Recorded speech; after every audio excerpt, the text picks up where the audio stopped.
ॐ नमः श्री यतिराजाय विवेकानंदसूरये सच्चित्सुखस्वरूपाय स्वामिने तापहारिणे स्वामिने तापहारिणे। प्रिय मित्रांनो, नमस्कार। उत्तिष्ठत जागृत या मालिकेमध्ये आपलं स्वागत आहे। आजची कविता आहे आवळा देऊन कोहळा काढणे। कारण ही म्हण तशी मराठीमध्ये प्रसिद्ध आहे। आवळा देऊन कोहळा काढणे म्हणजे आपला स्वार्थ साधणे। तर लोक कशा प्रकारे स्वतःचा स्वार्थ साधतात आणि आपण किती सावध असलं पाहिजे हेच आपण आज या कवितेद्वारे बघणार आहोत। स्वतःला हुशार समजती नाही कळत स्वतःचे हित, अशा जनांची फसगत होते केवळ दुःखची भोगतात, केवळ दुःखची भोगतात। तर बघा, या जगामध्ये असे लोक आहेत की स्वतःला खूप बुद्धिमान समजतात, पण त्यांना हे कळत नाही की ते आपली बुद्धी वापरून इतरांना फसवण्याचा प्रयत्न करतात, पण शेवटी त्यांची स्वतःचीच फसगत होते। त्यांना वाटते की आपण इतरांना फसवलं, पण त्यांना हे कळत नाही की त्यांनी इतरांना फसवलं म्हणजे त्यांनी स्वतःलाच फसवलं। तुम्ही स्वतःशीच प्रामाणिक नाही तर इतरांशी प्रामाणिक कसे असणार? तर इथे असे लोक या जगामध्ये असतात। खूप तर्क करतील, खूप व्याख्यानं देतील, तुम्हाला पटवून देतील, पण त्यांची जीवनं बघा। लोकांना खूप उपदेश देतील, पण कशासाठी? तुमच्याकडून पैसा काढण्यासाठी। असे कितीतरी गुरु आहेत, आपण बघितलेलं आहे। त्यांची खूप भरभराट झाली एके काळात। ते लोकांना खूप उपदेश द्यायचे आणि श्रीमंत लोकांनी त्यांना खूप पैसे पण दिले, पण त्यांची काय अवस्था झाली शेवटी? म्हणजे नैसर्गिक मृत्यू पण येऊ शकला नाही।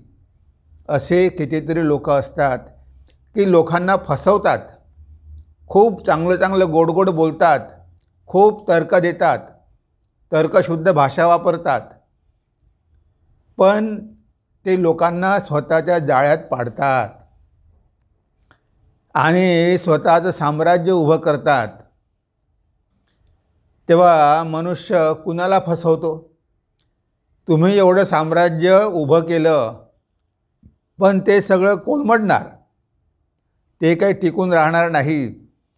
तुम्ही अशा प्रकारे ते उभं केलेलं आहे, त्यामध्ये तुमचा स्वार्थ जास्त आहे आणि लोकांचं कल्याण कमी आहे। हा विचार असे लोक करत नाही। स्वतःच्या स्वार्थासाठी ते काहीही करणार। तेव्हा मनुष्यानं किती सावध राहिलं पाहिजे। इव्हन साधा चोर बघा, त्या चोराला वाटते की मी किती बुद्धिमान आहे, मी कुणालाही न सापडता चोरी केलेली आहे। आमच्या मठामध्येच एक सायकल चोर आला होता आणि त्याचे वडील पण सोबत होते। वडील गाडी चालवत होते, मुलगा मागे बसला। त्यानं मठामधली एक सायकल उचलली आणि तो मुलगा मागे अशी सायकल धरून गाडीवर बसलेला आहे आणि बाप आणि मुलगा मठामधून गाडी घेऊन चोरी करून जात आहे।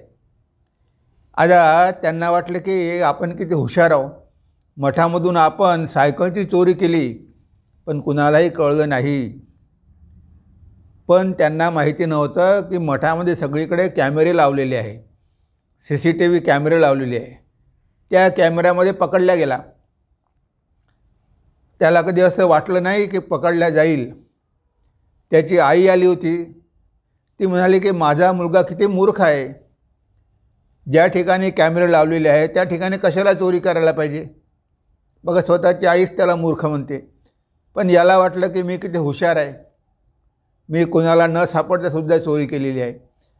म्हणजे स्वतःला लोक बुद्धिमान समजतात आणि अशा गोष्टी करतात, पण शेवटी स्वतःच ते फसतात. म्हणून आपणही कुणाला फसवू नये आणि ही पण काळजी घ्यावी की आपणसुद्धा इतरांकडून फसवलं जाऊ नये. कारण केवळ बुद्धीच्या भरोशावर लोक तुम्हाला पटवण्याचा प्रयत्न करतील आणि आपणसुद्धा त्यांच्या बुद्धीचं सामर्थ्य, त्यांच्या तर्काचं सामर्थ्य, त्यांची वाक्शक्ती हे सगळं बघून आपण प्रभावित होतो आणि शेवटी त्यांना फॉलो करतो. आणि अशा लोकांना फॉलोवरच पाहिजे असतात. आणि शेवटी एक दिवस जेव्हा आपण त्यांच्या जाळ्यात पडतो तेव्हा मग आपल्याला वाटते की ही आपली किती चूक होती, आपण केवढा मूर्खपणा केला, आपण बरोबर ओळखलं नाही. इवन कोणत्याही व्यक्तीला तुम्ही समाजामध्ये राहता, कुणाशीही एकदम मैत्री करू नका.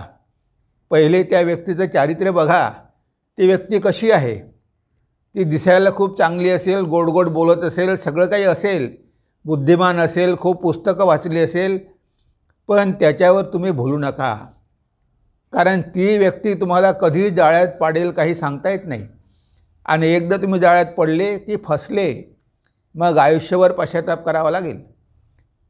म्हणून तुम्ही त्यांच्याकडून आवळा घेता आणि ते तुमच्याकडून कोहळा काढतात. तुम्हाला थोडीफार मदत करतील एखाद्या वेळेस, पण तुमच्याकडून खूप काढून घेतील जास्त. म्हणून सावध राहा. स्वार्थाने भरले सारे जग, करतील तुमची खुशामत. कार्यभाग साध्य होताच, ढुंकूनही नाही तुम्हा बघत, ढुंकूनही नाही तुम्हा बघत. बघा, असे पण लोक आहेत की स्वतःचा स्वार्थ साधण्यासाठी ती तुमची खूप खुशामत करतील. हो, तुम्ही देवासारखे आहात, तुमच्यासारखे सज्जन माणसं या समाजात दिसतच नाही, तुम्ही किती सत्यवादी आहात, म्हणजे काय तुम्हाला चढवून देतील. आणि तुम्हालाही खरंच वाटते, तुम्हालाही वाटते की आपण खरोखर देवासमान आहोत, आपण खरोखरच लोकांना खूप मदत करतो. आणि शेवटी तो म्हणेल की रडायला लागेल, तुमच्याजवळ रडेल, आज माझी खूप वाईट अवस्था झालेली आहे, मी एकेकाळी खूप चांगला होतो. बरेच लोक मठामध्ये येतात, महाराज आता मदत करा, काय झालं, नाही आम्हाला कलकत्त्याला जायचं आहे, मी आहे, बायको आहे, 2 मुलं आहे आणि आमचे सगळे पैसे चोरांनी चोरून नेले, आमच्याकडे आता तिकीट काढायला पण पैसे नाही, प्रवासाला पण पैसे नाही, आम्ही अडकून पडलेलो आहे. आता हे अशी कारणं सांगून ते तुमच्याकडून पैसे काढणार, तुमची कुछ खुशामत करणार. मी ऐकलं आहे की तुम्ही अनेक लोकांना मदत केलेली आहे, मला त्या महाराजांनी सांगितलं, मला ह्या महाराजांनी सांगितलं. म्हणजे खुशामत करून, तुमची स्तुती करून ते तुमच्याकडून गाडीचं तिकीट घेणारच. आणि तुम्ही जर म्हटलं की पैसे देणार नाही, तुमचं गाडीचं तिकीट आम्ही करून देऊ, तुम्हाला कधी जायचं आहे, उद्या जायचं आहे, उद्या तुम्ही स्टेशनवर या, तिथे तुमचं तिकीट काढून तुम्हाला गाडीत बसवून देऊ, ते कधीच स्टेशनला येणार नाही. कारण त्यांना पैसेच पाहिजे, त्यांना जायचं वगैरे काही नाही. बघा, ह्या जगामध्ये कसे लोक आहे, तुमच्यासमोर रडतील, तुम्हाला दुःख सांगतील आणि तुम्ही भावनेच्या आहारी जाऊन मदत कराल आणि शेवटी तुमची ते फसवणूक करतील आणि तुमच्या मागे हसतील. बघा त्याला कसं आपण मूर्ख बनवलं, बघा त्याला कशी आपण टोपी घातली. म्हणजे तुमच्याकडून पैसे तर काढलेच, पण शेवटी तुम्हाला मूर्खात काढलं आणि ते स्वतःला बुद्धिमान समजतात. जे अशा प्रकारे लोक तुम्हाला फसवण्याचा प्रयत्न करतील, पण तुम्ही त्यांच्यापासून सावध राहिलं पाहिजे. भावनेच्या आहारी जाऊ नये आणि छोटा मोठा स्वार्थही बघू नये. आमच्या इथे एक भक्त होता आहे, त्याला एका मित्राने प्रलोभन दाखवलं, अरे माझी कंपनी आहे, माझी फायनान्सची कंपनी आहे, तुला मी पार्टनर करतो, तुला खूप पैसे मिळेल. आणि हा बिचारा साधा बोळा, हा त्याच्या कंपनीमध्ये जॉईन झाला, याला डायरेक्टर केलं आणि त्या मित्रांनी 5 लाख रुपये याच्या अकाउंटमध्ये पण टाकले. म्हणजे हे घे 5 लाख रुपये तुझ्या अकाउंटमध्ये ठेवतो. आणि त्यांनी सगळेच्या सगळे पैसे, जे काही पैसे ग्राहकांकडून घेतलेले होते डिपॉझिट म्हणून, सगळेच्या सगळे पैसे घेऊन तो फरार झाला. आणि शेवटी हा पकडला गेला. कारण याच्या बँकेमध्ये 5 लाख रुपये होते. हे 5 लाख रुपये कुठून आले? त्याला पकडण्यात आलं आणि त्याला जेलमध्ये टाकण्यात आलं. नंतर दुसऱ्याला पकडलं. दुसऱ्याला पकडल्यानंतर याची सुटका झाली. पण बघा, त्या प्रलोभनामुळे याला 2 वर्ष जेलमध्ये भोगावी लागली. कशामुळे? आपल्याला काहीतरी मिळेल, थोडीशी लालूच दाखवली आणि हा बिचारा फसला. म्हणजे आपण किती सावध पाहिजे. आपल्याला वाटते की इथे आपलं काहीतरी कल्याण होणार आहे, आपल्याला काहीतरी मिळणार आहे. प्रत्येकाला वाटते की शॉर्टकट, लवकरात लवकर आपण श्रीमंत झालो पाहिजे, लवकरात लवकर आपल्याला पैसे मिळाले पाहिजे. आणि कोणी जर असं द्यायला तयार असेल तर आपण लगेच एका पायावर तयार होतो. हो, मला काही हरकत नाही, मी पार्टनर होऊ शकतो. कितीतरी लोक असे फसलेले आहे, पण त्यांना कळत नाही. त्यांना वाटतं की एका दिवसामध्ये ते श्रीमंत होणार आहे. ते विश्वास ठेवतात आणि शेवटी फसतात. म्हणून बघा, किती सावध राहायला पाहिजे. आवळा घेऊन प्रसन्न होती, त्यातची मानती धन्यता. शेवटी पश्चाताप करती, सत्यस्थिती माहीत होता. आवळा घेऊन प्रसन्न होतात आणि त्यातच स्वतःला धन्य मानतात. अरे वा, आपल्याला खूप चांगलं मिळालेलं आहे. अरे बाबा, हे जग स्वार्थी आहे. तुम्हाला काही देण्यासाठी बसलं नाही हे जग, तुमच्याकडून काढण्यासाठी बसलेलं आहे. एवढा तर तुम्हाला विचार पाहिजे ना. आता बघा, यूट्यूबवर कितीतरी गोष्टी आहेत आणि आता ते लोक यूट्यूबवर बिझनेस करतात. ते काही तुम्हाला पैसे कमवण्यासाठी करतात का? एवढी आपल्याला बुद्धी नसते की ते लोक जर यूट्यूबवरती जर बिझनेस करत असेल तर तो त्यांच्या फायद्याचा असतो, तुमच्या नाही. आता कितीतरी रमीबद्दल कितीतरी जाहिराती येतात, किती प्रकारच्या रमी. आता हा काय आहे? सट्टाच आहे, जुवा आहे, जुगार आहे, जंगली रमी, बाकी कितीतरी रमी आहे. आता माणसाला वाटते की आपण ह्या जुगार खेळलो तर आपल्याला पैसे मिळेल. आणि तो विचार करत नाही की जी व्यक्ती कोणताही व्यवसाय किंवा जुगार सुरू करते ती पैसे कमावण्यासाठी करत असते, ती काही पैसे गमावण्यासाठी करत नाही. आणि तिथे नोट पण असते की सावध राहा, यामध्ये आर्थिक जोखीम आहे, तुम्हाला व्यसन लागू शकतं, तुमची फसगत होऊ शकते, असं वॉर्निंग दिलेलं असूनसुद्धा लोक फसतात. एक दिवस आम्ही भक्ताच्या घरी गेलो होतो. तो भक्त म्हणाला की आमचे जावई काम तर काही करत नाही, पत्नी काम करते, आमची बहीण काम करते आणि हे महाराज बसून राहतात. आणि जेवढे काही पैसे होते ते म्हणे सगळे रमीवर लावतात. सुरुवातीला 1-2 महिने म्हणे त्यांना खूप चांगले पैसे मिळाले, 10,000, 20,000, 30,000 मिळाले. पण त्यानंतर म्हणे आता 3 महिने झाले त्यांनी रमीमध्ये 5 लाख रुपये गमावले. आणि आता बायकोला सतावतो, तिच्याकडून पैसे काढतो आणि शेवटी रमीमध्ये खर्च करतो, रमीवर जुगार खेळतो. आता अनुभव आलेला आहे की 5 लाख रुपये आपण गमावले. इथे गमावण्यासाठी आहे तो खेळ, काही कमावण्यासाठी नाही. पण ह्या लोकांना एवढी अक्कल नसते. त्यांना सुरुवातीला काही थोडंफार मिळतं, त्यांना खेळण्याचं व्यसन लागतं. त्यांना वाटतं की आज मिळाले नाही, उद्या नक्कीच मिळेल.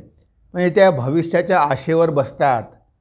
तुम्हाला कधी कधी मिळतात 10,000, 20,000, पण तुमचे 50,000, 1 लाख रुपये जातात. शेवटी जर तुम्ही गणित केलं तर तुमचं त्यामध्ये नुकसानच आहे. पण मनुष्य स्वतःला एवढा बुद्धिमान समजतो, पण इथे कसा जाळ्यामध्ये पडतो हे कळत नाही. आजकाल यूट्यूबमुळे कितीतरी लोकांची फसवणूक होते. तुम्ही पैसे पाठवता आणि ती व्यक्ती तुम्हाला प्रॉमिस करते तुम्हाला काहीतरी पाठवेल, आणि पैसेही गेले आणि ती वस्तूही गेली. म्हणजे बघा किती ह्या जगामध्ये चीट आहे, किती लोक फसवणूक करणारे आहे, आणि लोक त्यांच्या जाळ्यात कसे पडतात हे कळत नाही, आणि स्वतःला तर बुद्धिमान समजतात. आता स्वतःला बुद्धिमान समजतात, पण हे दोघंही कसे आहे, स्वार्थी आहे. ह्या दोघांनाही मेहनत करून पैसे कमावायचे नाही, यांना ताबडतोब पैसे कमावायचे आहे, बिना मेहनतीनं पैसे कमावायचे आहे. काहीतरी होईल, काहीतरी चमत्कार होईल आणि आपण जिंकू आणि आपण एका रात्रीमध्ये करोडपती बनू.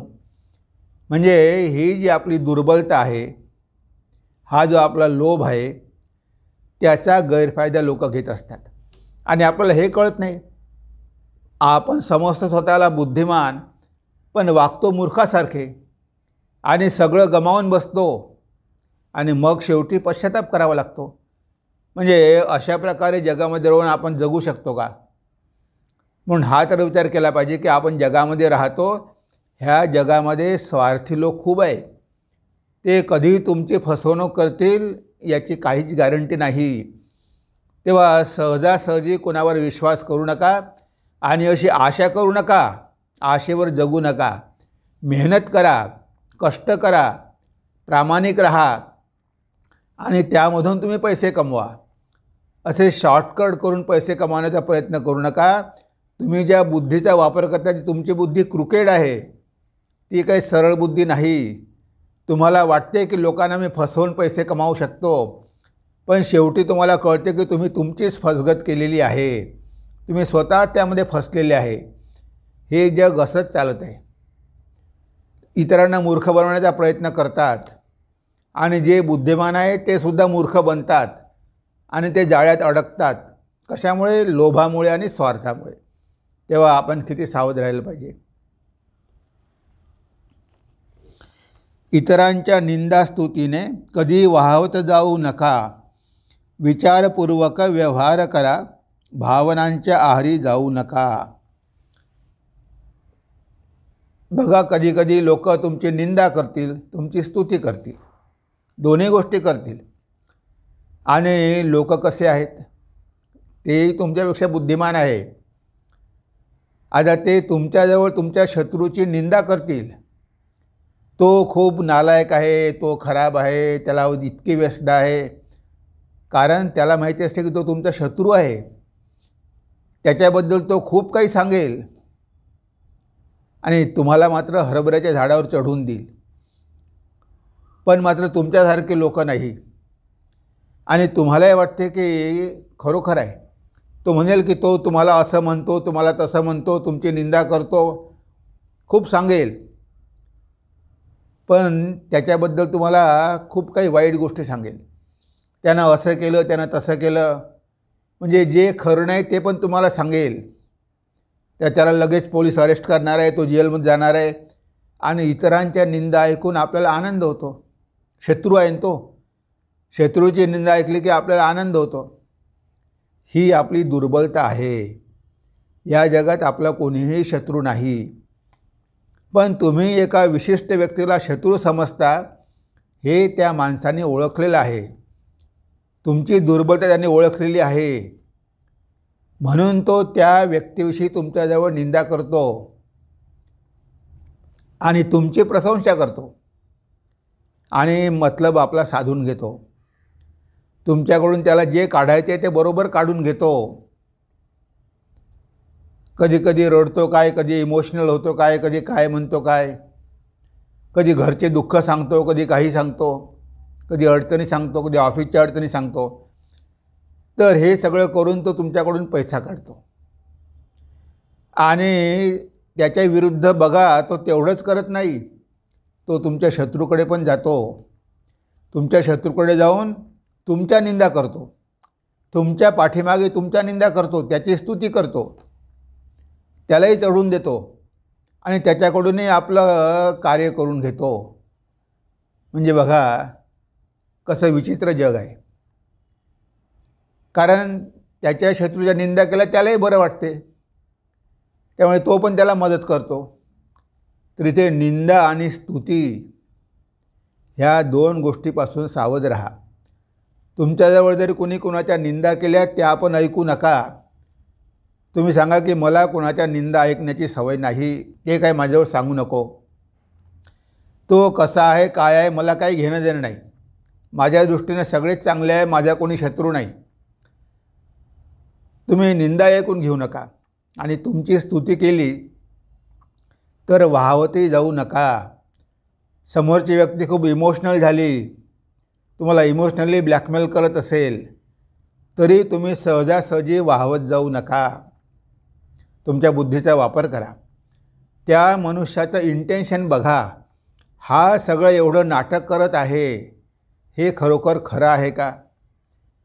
काही अपवाद असतात, काही काही गोष्टी खऱ्या पण असतात, पण पहिले तुम्ही पडताळून पहा, हे गोष्ट खरी आहे का? तो मनुष्य जे काही सांगत आहे ते खरं आहे का हे पहिले बघा. विश्वास ठेवून करू नका. एक मनुष्य बेऊर मठामध्ये गेला, तिथे राहिला काही दिवस, तिथून दुसरीकडे राहिला.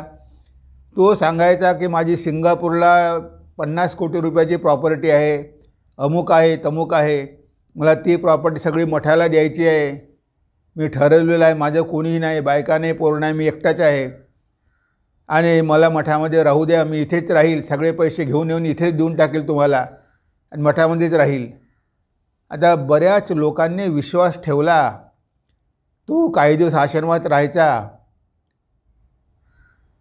आश्रमाचा गैरफायदा घ्यायचा आणि तिथून पळून जायचा. काहीही खरं बोलत नव्हता, फक्त प्रलोभन दाखवायचा की माझ्याकडे एवढे पैसे आहेत तेवढे पैसे आहे. एकदा बेऊर मठावरून आम्हाला त्याचा फोटो आला, त्याच्याबद्दल माहिती आली की ही व्यक्ती आहे, ही व्यक्ती अशी अशी सांगते, मठात राहते आणि मठाला लुबाडते आणि मग गायब होते. अशा व्यक्तीपासून सावध राहा. ती एक ईमेल आम्हाला आलेली होती. बरोबर 6 महिन्यानंतर ती व्यक्ती इथे आली मठामध्ये.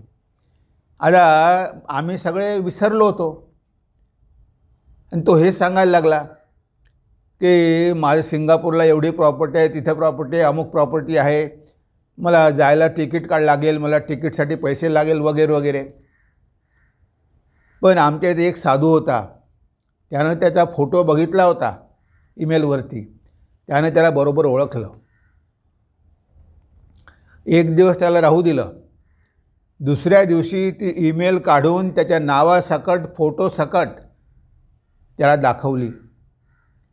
म्हटलं बघा तुम्ही ही व्यक्ती आहात, तुमचा चेहरा मिळतो आहे, हे सगळे डिटेल आहे, तुम्ही असंच प्रत्येक ठिकाणी सांगता. म्हटलं आता आम्ही पोलिसामध्ये खबर देतो आणि तुम्हाला अरेस्ट करतो. तर ती व्यक्ती तेव्हा कुठे घाबरली, हातपाय जोडायला लागली, नाही याच्यापुढे मी असं करणार नाही, अजिबात चुकी झाली, मला पोलिसामध्ये देऊ नका वगैरे वगैरे. शेवटी आम्ही त्याला सोडून दिलं. पण बघा त्या व्यक्तीनं कसं फसवलं, किती आश्रमांना फसवलं. एवढी स्वतःला बुद्धिमान समजायची, पण त्याला जर पोलिसाकडे दिलं असतं त्याची पिटाई पण झाली असती, त्याला जेलमध्ये पण जावं लागलं असतं. म्हणजे किती सावध राहायला हवं. या जगामध्ये राहायचं पण खूप सावधगिरीने व्यवहार करायचे. भावनेच्या आहारी जाऊन किंवा कोणाच्याही नुसतं निंदा किंवा स्तुतीनं प्रभावित होऊन कोणत्याही पैशाचा आर्थिक व्यवहार करायचा नाही किंवा बाकी इतर कोणताही व्यवहार करायचा नाही की ज्यामध्ये जोखीम असेल. अशा प्रकारचा व्यवहार करायचा नाही, कारण तो त्याची बुद्धी वापरून तुम्हाला फसवेल आणि तुम्हाला वाटतं की तो जे काही म्हणतो ते खरंच आहे आणि आपल्यालाही तशा गोष्टी पाहिजे असतात. तेव्हा त्यामुळे आपण त्याच्या जाळ्यात पडतो आणि शेवटी फसविला जातो. बरेच बाबाजी येतात, चमत्कार करतात आणि आपण त्यांच्या चमत्कारांना प्रभावित होतो. ती सगळी हातचलाखी असते. ते चमत्कार वगैरे काही नसतात. आणि ते सगळं तुमचं लुटून घेऊन जातात आणि नंतर तुम्हाला पश्चाताप होतो. तेव्हा ह्या अशा गोष्टी समाजामध्ये राहणारच. पण आपल्याला जर या जगामध्ये राहून चांगल्या प्रकारे जीवन जगायचं असेल, अशा लोकांपासून बचाव करायचा असेल, तर आपण ह्या सगळ्या गोष्टींच्या आहारी जाऊ नये. आपण खूप सावध राहिलं पाहिजे. आपण लोकांना फसवू नये आणि कधीकधी आपण त्यांना कोहळाही देऊ नये. त्यांच्याकडून आवळा घ्यायचा, 100 रुपये घ्यायचे आणि 1000 रुपयाचं नुकसान करून घ्यायचं. हे कोणी सांगितलं? हे तुम्ही आवळा घेऊन कोहळा दिला आणि तुमचं नुकसान झालं. तेव्हा लोक असेच करतात. प्रथम तुम्हाला प्रलोभन दाखवतात, तुम्हाला व्यसनं लावतात, सवयी लावतात आणि मग त्यावर ते पैसे कमावतात. ब्रिटिशांनी सुरुवातीला इंग्रजांनी आपल्याला चहा फुकट दिला. आता फुकट मिळायला लोक प्यायला लागले. आता चहाचं व्यसन लोकांना नव्हतं. ब्रिटिशांनी चहाचं व्यसन लावलं, त्यांनी लोकांना दारूचं व्यसन लावलं. सुरुवातीला फुकटमध्ये, सुरुवातीला कमी किमतीमध्ये, आणि हळूहळू जेव्हा ती लोकांना सवय लागली, जेव्हा लोक चहाशिवाय राहू शकत नव्हते, तेव्हा त्यांनी दुकानं उघडली आणि पैसे लुटायला सुरुवात केली. म्हणजे बघा कसं आपण जाळ्यात अडकतो. फुकटचं मिळालं आहे ना, मग घ्या. पण तुम्हाला सुरुवातीला फुकट मिळालं असेल, त्याने तुम्हाला आवळा दिला, पण तुमच्याकडून कोहळा काढला ना, तुम्ही त्या व्यक्तीचे काय त्या वस्तूचे गुलाम झाले ना. ते तुम्हाला व्यसन लागला तर तुम्ही पैसे देऊनही त्या गोष्टी घेणार. तुम्ही राहू शकत नाही त्याशिवाय. म्हणजे असं आपल्याला पराधीन करून टाकतात. म्हणून आपण किती सावध राहिलं पाहिजे. माया अतिशय फसवी असे, दाखविते जगात प्रलोभने. प्रलोभनाला जे बळी पडती, व्यर्थची जाती त्यांची जीवने. ही माया कशी आहे? अतिशय चालाक आहे. ही जीवाला कशी फसवते. जीवाला थोड्याफार गोष्टी देते, पण त्याचं स्वातंत्र्य हिरावून घेते. त्याचा अनंत आनंद, त्याचं अनंत ज्ञान, हे सगळं माया हिरावून घेते. त्याला आपल्या जाळ्यात पकडते, त्याला बंधनात टाकते, त्याच्याकडून ह्या जगाचं सगळं कार्य करून घेते. पण ह्या जीवाला हे कळत नाही की ह्या जगामधल्या ह्या सगळ्या गोष्टी आपल्याला मिळत आहे, ही नुसती प्रलोभनं आहे. आपल्याला संसारामध्ये अडकून पाडण्यासाठी माया ही सगळ्या गोष्टी देत आहे. आपण त्यामध्ये धन्यता मानतो. तो असतो नुसता आवळा. त्या आवळ्याच्या बदल्यात आपण आपलं स्वातंत्र्य गमावून बसतो, आपला आनंद गमावून बसतो. मग तो आवळा घेण्यात उपयोग काय? पण लोक त्या आवळ्यामध्येच खुश असतात. त्यांना काही उच्च गोष्टी नकोच आहे. त्यांना ह्या जगातल्या गोष्टीच पाहिजे असतात. त्यामुळे ते प्रलोभनामध्ये पडतात. तर एक साधक तो गेला जंगलामध्ये साधना करायला. आता त्याला ही मायेची बंधनं तोडायची आहे, त्याला ईश्वरलाभ करायचे आहे, आत्मसाक्षात्कार करून घ्यायचा आहे, त्याला मुक्त व्हायचं आहे. तो जंगलामध्ये जातो. आता ही माया त्याला पण सोडत नाही. हा जंगलामध्ये गेल्यानंतर माया याला वाघाची भीती दाखवते. हा ध्यान करत आहे, जवळून वाघ जातो, वाघ आरोळी मारतो आणि याला घाबरून सोडतो. याला उपाशी ठेवतो, याला अन्न मिळत नाही, याला भिक्षा मिळत नाही. जोरदार वादळ येतो, पाऊस येतो आणि शेवटी हा साधक घाबरतो आणि जंगलामधून पळून घरी जातो. म्हणजे पहिले माया तुम्हाला घाबरवून देते, तुम्हाला भीती दाखवते. तर एखादा साधक असेल तो ह्या सगळ्यांना न घाबरता जर आपली साधना सुरूच ठेवत असेल, तर मग ही माया त्याला प्रलोभन दाखवते. सुंदर स्त्रिया त्याच्याकडे पाठवणार, खूप पैसेवाले श्रीमंत माणसं त्याच्याकडे पाठवणार, त्याला प्रलोभित करण्याचा प्रयत्न करणार आणि शेवटी तो त्या मोहामध्ये पडतो आणि आपली साधना सोडून परत येतो आणि मायेचं काम फत्ते होतं. कारण ती फसवीच आहे. तिला तुम्हाला ईश्वरापासून वेगळं ठेवायचं आहे. तुम्हाला आत्मसाक्षात्कार होऊ द्यायचा नाही. कारण तुम्ही जर ज्ञान प्राप्त केलं तर मायेच्या तुम्ही बंधनाच्या बाहेर जाल.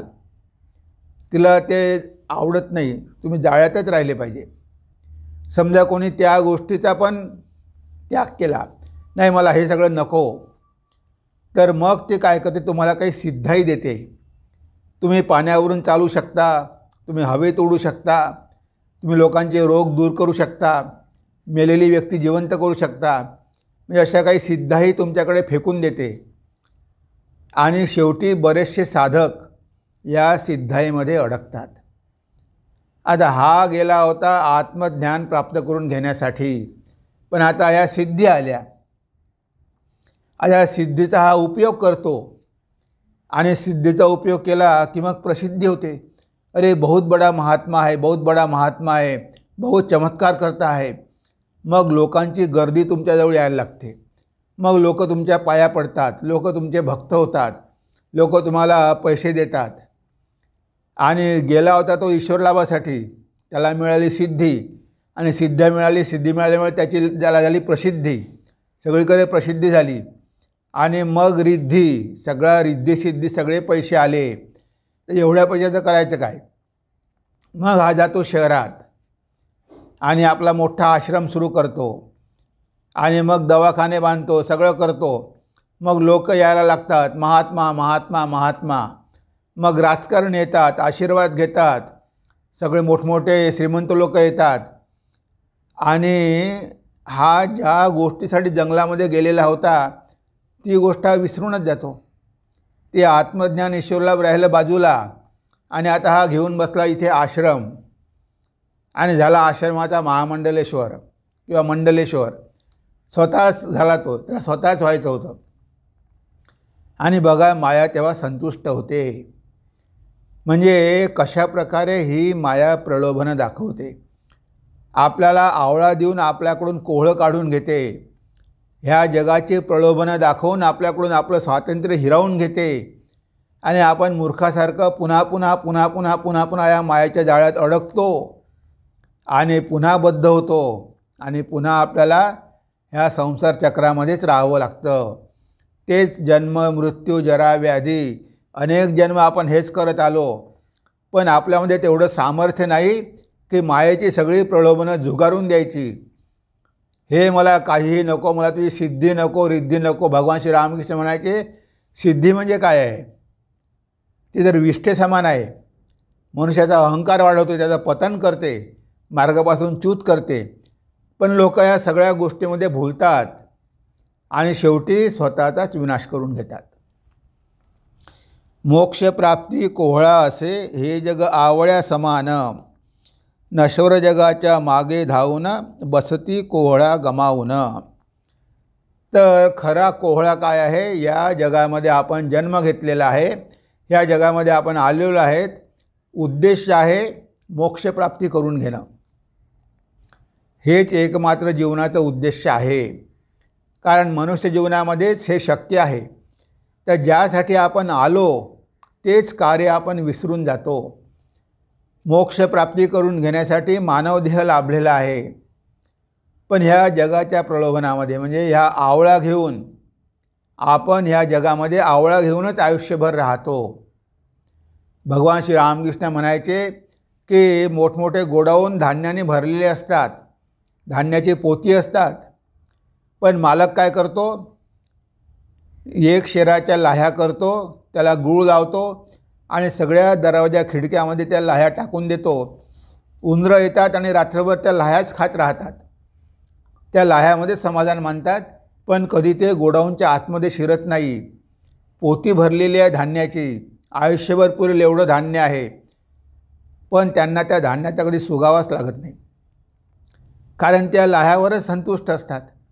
आपण या भौतिक जगाच्या गोष्टीमध्येच समाधानी असतो. नाम सन्मान यश पैसा यामध्येच आपण समाधानी असतो. मग आपल्याला कोहळा मिळेल कसा? कोहळा म्हणजे मोक्ष. तो मोक्ष आपल्याला पाहिजे, सगळ्यात श्रेष्ठ आहे. त्याच्यापेक्षा अजून दुसरं काहीही प्राप्त करण्यासारखं नाही. आणि त्याच्यामध्ये अनंत आनंद आहे. पण आपण या छोट्या छोट्या आनंदाला भुलतो आणि आपल्या जीवनाचं ध्येय गमावून बसतो. म्हणून मोक्षप्राप्ती कोहळा असे हे जग आवळ्या समान, नश्वर जगाच्या मागे धावून बसती कोहळा गमावून. म्हणजे आवळा घेतो, या नश्वर जगाच्या मागे धावतो, माहिती आहे की सगळ्या गोष्टी एक दिवस जाणार आहे, आपणही मरणार आहोत, पण मोक्षप्राप्तीसाठी बिलकुल आपण प्रयत्न करत नाही आणि शेवटी आपण बंधनामध्येच मृत्यू पत्करतो. हा आहे माणसाचा इतिहास. हेच पुन्हा पुन्हा घडत आहे, तरी मनुष्याला काही जाग येत नाही. तो एवढा झोपलेला आहे, एवढा गाढ झोपेमध्ये आहे की त्याला हे सत्य कळतच नाही. ती माया याला सत्य कळूच देत नाही. त्याचे डोळे जणू काही बांधूनच ठेवते आणि तो आयुष्यभर मायेचा गुलाम होऊन घाण्याच्या बैलासारखा गरगर गरगर फिरत राहतो आणि शेवटी एक दिवस हे ओझं वाहता वाहताच मरून जातो. पण त्याला काही सत्य शेवटपर्यंत माया कळू देत नाही. अशी माया फसवी आहे. आत्मानंद स्वभाव जीवांचा, परी जाती ते विसरून, स्वतःला बुद्धिमान समजून राहती गुलाम होऊन. आता जीवाचा स्वभाव कसा आहे? सच्चिद आनंद. आपण सत्स्वरूप आहोत, आपण कायमचे राहणार आहोत, आपण अमर आहोत, आपल्याला मृत्यू नाही, आपण अमृताचे अधिकारी, ईश्वराचे पुत्र. पण बघा, हे आपलं स्वरूप आहे. आत्मानंद स्वभाव जीवांचा. आपला स्वभावच आत्मानंद, आनंद आहे. आपला स्वभावच आत्मस्वरूप आहे आणि त्या आत्म्यामध्ये सगळं काही आहे. परी जाती ते विसरून, आणि तरीसुद्धा हा जीव विसरून जातो. तो ब्रह्मच आहे, तो आत्माच आहे, तो चैतन्य स्वरूप आहे, पण हे सत्य तो विसरून जातो. स्वतःला बुद्धिमान समजून राहती गुलाम होऊन. पण स्वतःला मात्र बुद्धिमान समजतो. जे त्यांना वाटतं की विज्ञानच सगळं काही आहे. विज्ञानावर त्यांचा एवढा विश्वास असतो की त्यांना वाटतं की विज्ञान आपल्याला सगळं काही देऊ शकते. आपल्याला भगवंताची गरज काय आहे? मुक्तीची गरज काय आहे? विज्ञानाने आपल्याला दूरदर्शन दिलं, फोन दिले, रेडिओ दिला, हे सगळं दिलं, तेव्हा आता भगवंत आपल्याला काय देणार आहे? आपल्याला जे काही पाहिजे होतं ते सगळं काही मिळत आहे, विज्ञान देत आहे. पण विज्ञान जे आहे ते भौतिक विज्ञान आहे. ते भौतिक जगातल्या सुविधा तुम्हाला देतात, पण आध्यात्मिक गोष्टी तुम्हाला विज्ञानामुळे मिळत नाही. ते आध्यात्मिक विज्ञान वेगळं आहे आणि ह्या जगातल्या वस्तूंचा तुम्ही त्याग केल्याशिवाय आध्यात्मिक जीवनामध्ये तुम्ही प्रवेशही करू शकत नाही. तुम्ही जर यामध्येच भुलून राहिलात तर तुम्हाला कधीच ते ज्ञान होणार नाही. ते पण एक विज्ञानच आहे, पण ते आध्यात्मिक विज्ञान आहे. त्यासाठी नियम पाळावे लागतात, त्यासाठी नैतिकता लागते, त्यासाठी जीवन पवित्र लागते. ह्या गोष्टी विज्ञानासाठी गरज नाही. तुम्ही कसे जीवन जगला तरी त्याला काही हरकत नाही. पण आध्यात्मिक होण्यासाठी एकाग्रता, पवित्रता, निस्वार्थपरता, सत्यवचन ह्या सगळ्या गोष्टी आवश्यक आहे. आता त्या केल्या तरच तुम्हाला ते आध्यात्मिक सत्य गवसतील, कारण ती सत्य अतिशय सूक्ष्म आहे. तुमच्या इंद्रियाद्वारे तुम्हाला ते पकडता येणार नाही. त्यासाठी मेहनत करावी लागते, सगळं सोडावं लागतं आणि हे एवढं करण्याचं साहस लोकांमध्ये नसते. सिद्धार्थ गौतम करू शकला, विवेकानंद करू शकले, शंकराचार्य करू शकले, तुकाराम महाराज करू शकले, पण सगळेच काही तेवढं साहस करू शकत नाही. त्यामुळे ते त्या सत्याला वंचित होतात. जरी अनंत आनंद त्यांच्यामध्येच आहे, त्यांना बाहेर कुठेही शोधायची गरज नाही, पण विसर पडल्यामुळे, स्वतःच्या स्वरूपाचा विसर पडल्यामुळे, या मायेच्या अज्ञानामुळे, ते ज्ञान झाकून ठेवल्यामुळे, अज्ञानेन आवृतम ज्ञानम तेन मुह्यन्ति जंतवः. गीता म्हणते की अज्ञानाने हे ज्ञान झाकून टाकलेलं आहे, त्यामुळे हे जीव मोहामध्ये पडलेले आहे.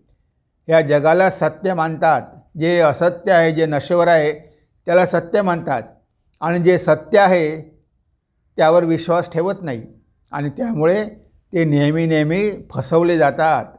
या मायेच्या जाळ्यामध्ये अडकतात आणि आपले प्राण सोडतात गुलामीमध्येच आयुष्यभर गुलामच होऊन राहतात, पण स्वतःला मात्र खूप बुद्धिमान समजतात. अशा बुद्धीचा काय उपयोग? ती बुद्धी की ज्यामुळे आपल्याला ज्ञान प्राप्त होईल, सा चातुरी चातुरी. खरी चातुरी कोणती आहे? ईश्वरलाभ करून घेणं ही खरी चातुरी आहे. ह्या जगामध्ये भौतिक गोष्टी मिळवणं ही काही चातुरी नाही आहे, हे काही बुद्धिमानाचं लक्षण नाही आहे. पण लोक यालाच म्हणतात की बुद्धिमान, की जो व्यावहारिक आहे, खूप जगामध्ये पैसा कमावतो, खूप मजा करतो, आपण त्यालाच म्हणतो की हा खूप बुद्धिमान आहे. पण ती बुद्धी कुछ कामाची आहे. त्या बुद्धीद्वारे तुम्ही भौतिक गोष्टी मिळवू शकता, पण तुम्ही आध्यात्मिक जीवनामध्ये प्रवेश करू शकत नाही. तेव्हा ही कविता एकदा आपण वाचून घेऊ आणि आपल्या चिंतनाला विराम देऊ. आवळा देऊन कोहळा काढणे.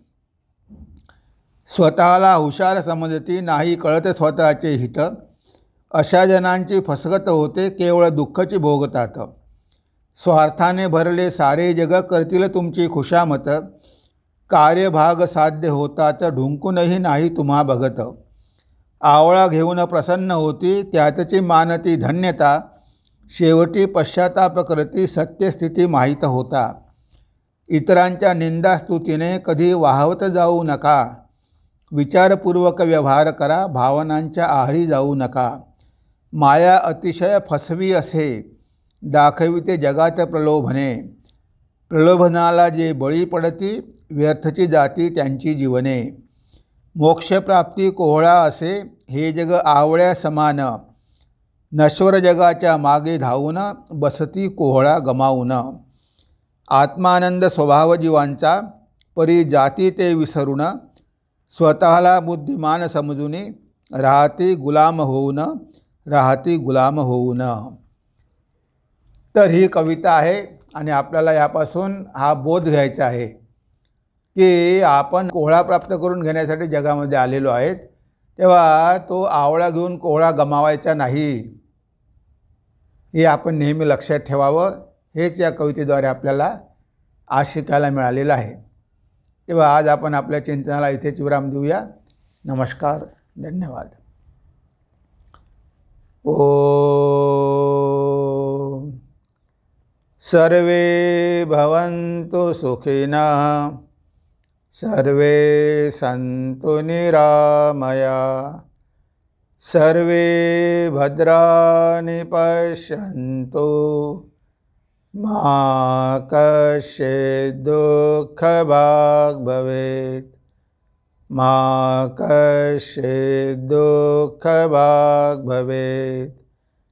ओम शांति शांति शांतिः.